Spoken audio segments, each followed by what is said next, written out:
sorting them out, putting them back together, understanding what made them tick. And although I wasn't aware of it at the time, I was busy playing with my friends in the canyons and ravines around our house, just being a kid.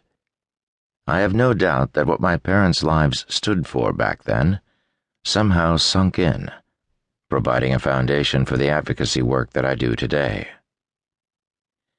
I strongly believe that science and spirituality go hand in hand, and any conversation we have about the environment has to take both into account. Unless all our actions to save the oceans are based on science, we will end up doing more harm than good. And unless we acknowledge our spiritual connectedness to one another and to this planet we live on, unless we realize that almost everything each of us does has an impact on somebody else, we may never rise above our self-interests in order to gather the collective forces we need to face the environmental challenges that now surround us. Speaking of self-interest, I was pretty much consumed by it until my mid-30s.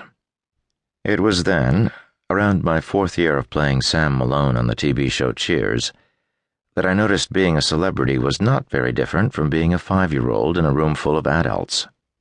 Everyone is focused on you. All the attention and energy in the room is directed your way. I realized that if I wasn't careful, my life could easily spin out of control, and I'd run the danger of becoming the 5-year-old who's stayed at the grown-ups' party too long. I knew that I needed to do something constructive with all that energy before it really screwed me up. I needed to focus it on something outside of myself. That something, it turned out, became the oceans. In 1984, my family and I moved to Santa Monica Canyon, about 10 blocks from the Pacific.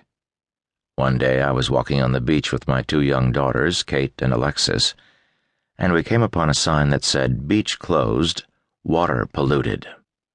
Kate, who was 8 at the time, was puzzled as to why and how a beach could be closed.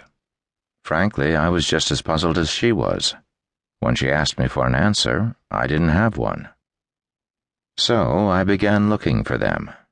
I started asking some questions myself. Not long after that, I went to a neighborhood meeting that had been called in an attempt to stop Occidental Petroleum from drilling 60 oil wells near Will Rogers State Beach, right there beside Santa Monica and other surrounding communities. The meeting was organized by a lawyer named Robert Sulnick, an environmental activist who'd been involved in these kinds of fights for many years. In the beginning, I was completely unaware of the complex web of forces threatening our oceans. I didn't know any more about industrial bottom trawling, habitat destruction, ocean acidification, or government fishing subsidies than Sam Malone, the affable high school dropout turned bartender, did. But I learned fast. Bob and I joined forces, ultimately stopping those wells from being drilled, and became great friends in the process. Flushed with success, a little naive but full of passion, we created an organization called American Oceans Campaign. Our focus was on coastal pollution and maintaining the national moratorium on offshore oil drilling. I was full of a novice's enthusiasm, eager to convert people to the cause and quick to spar with those who dared contradict me. I was quickly schooled by several conservative talk show hosts and rightfully learned my lesson. For a while, Howard Stern had a daily Danson's Countdown to Doom. Rush Limbaugh took me to task when a rash prediction I made for the end of the oceans as we know them came and passed, and the oceans still looked pretty much the same, at least to the untrained eye. So here's what I learned. Stick to the science. Tell people what's going on, turn them toward the experts who really know what's happening, and then let the people themselves decide what to do about it.